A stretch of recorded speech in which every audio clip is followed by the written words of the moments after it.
Au nom du Père, du Fils et du Saint-Esprit. Amen. Loué soit Jésus-Christ à jamais. 15e dimanche du temps ordinaire, année A.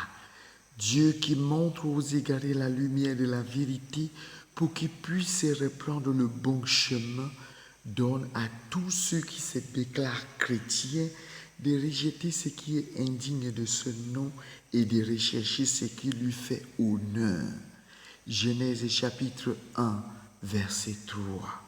Dieu dit que la lumière soit et la lumière fut.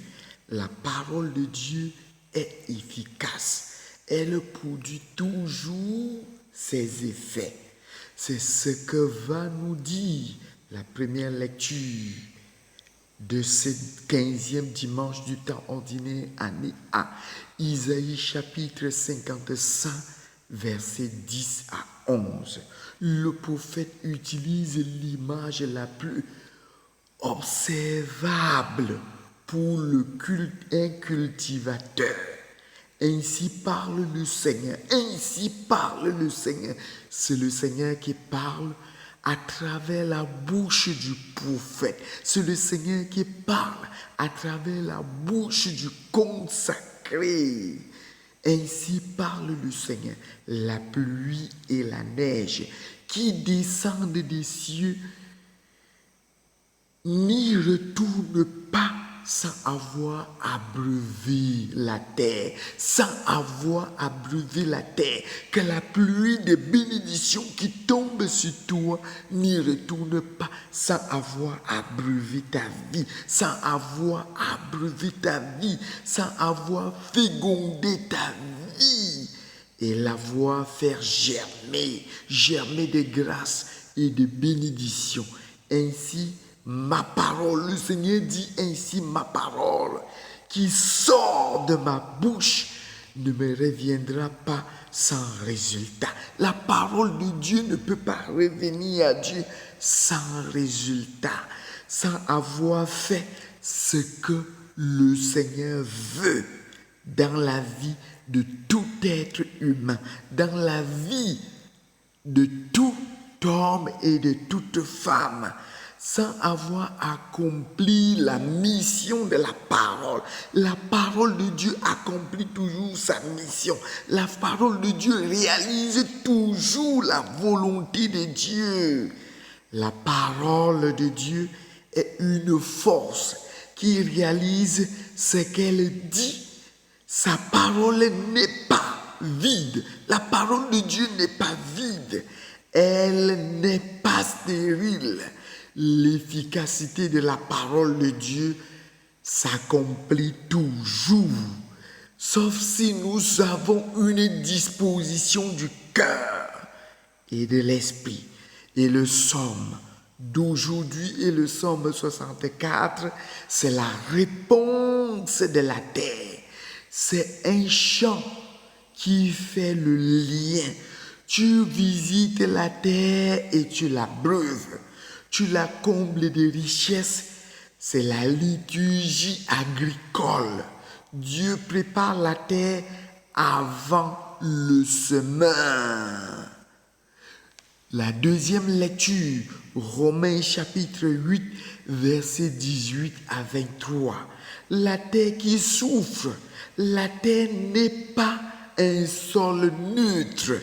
Elle est une créature qui gémit comme une femme qui accouche. La création tout entière est en attente d'une fécondité. Les mauvaises terres ne sont pas condamnées. Elles sont en gémissement, en attente de la libération. Et dans le Saint-Évangile d'aujourd'hui, l'évangile de Matthieu, chapitre 13, versets 1 à 23. Le semeur est sorti pour semer, dit le Seigneur Jésus. Ce jour-là, Jésus était sorti de la maison et il était assis au bord du lac.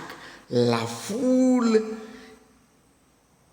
immense se rassemble auprès de lui pour écouter Jésus. La foule se rassemble. Dans cette foule, il y en a plusieurs catégories de cœurs qui sont rassemblés pour écouter Jésus.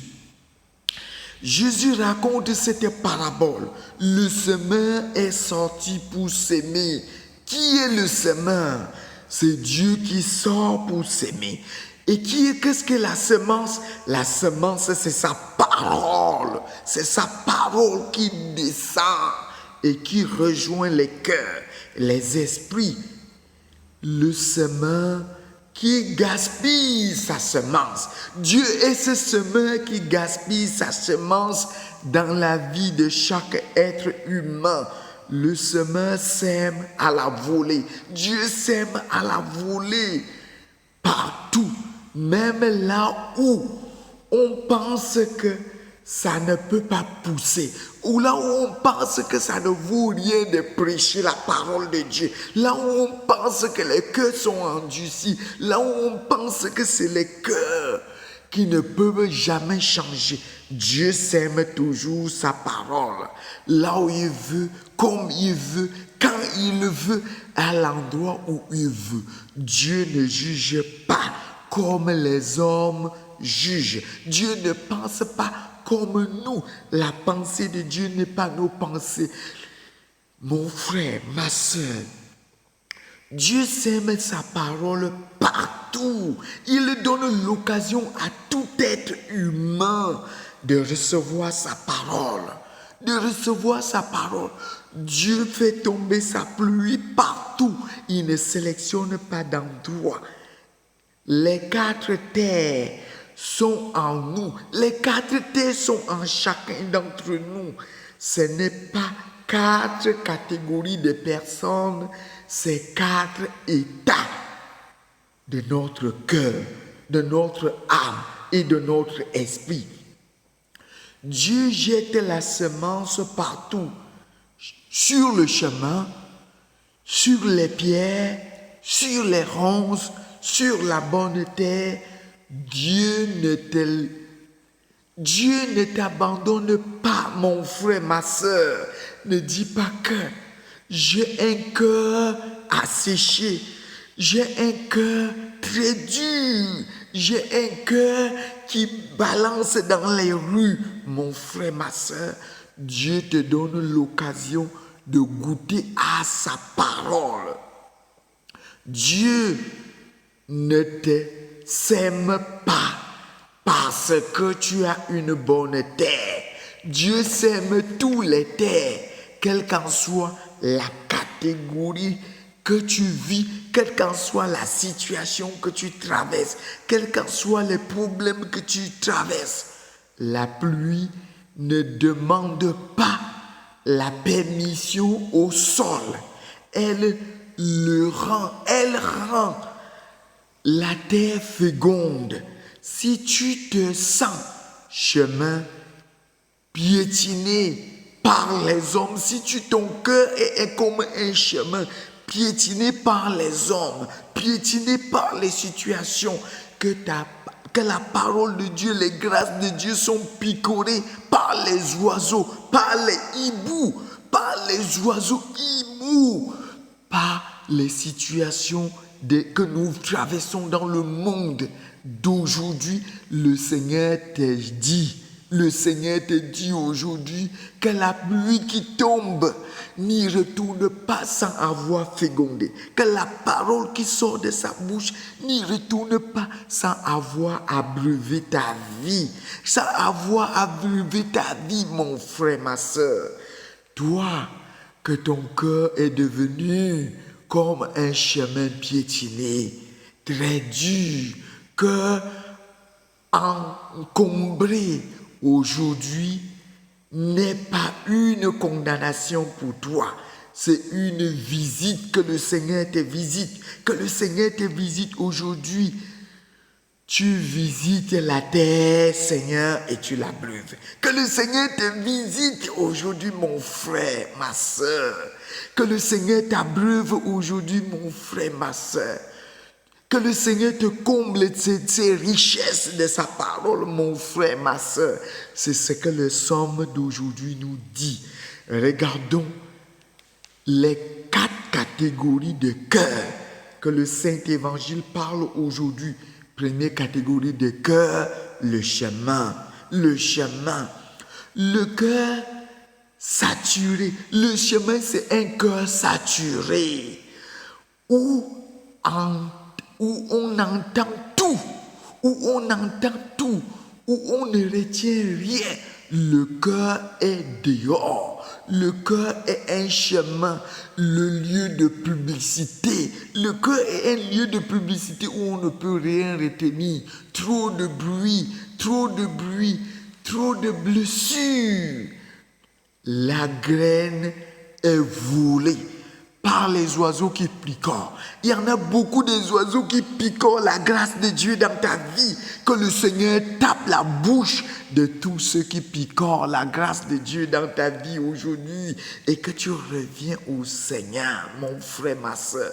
Si ton cœur est parfois ce chemin qui trouve beaucoup de choses et qui ne retient rien.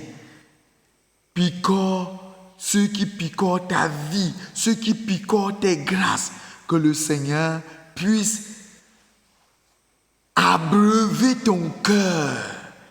Deuxième, les terres pierreuses. Les graines sont tombées sur les terres pierreuses.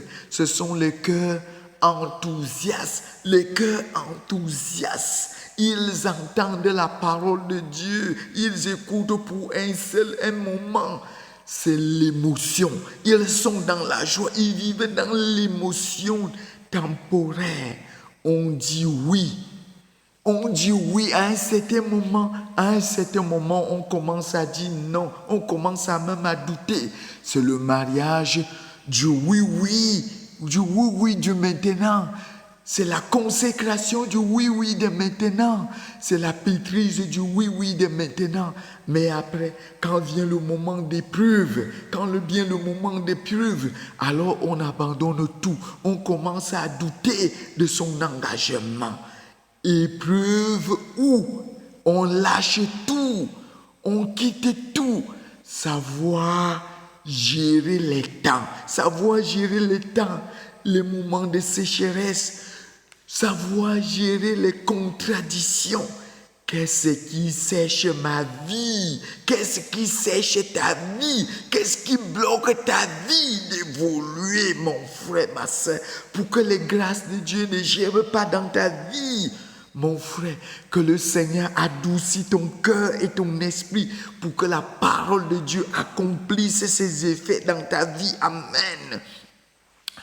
Troisième catégorie de cœur, c'est les ronces. Le cœur anxieux, le cœur plein de soucis, de chagrin, le cœur plein de soucis d'argent, plein de soucis de travail, plein de chagrin.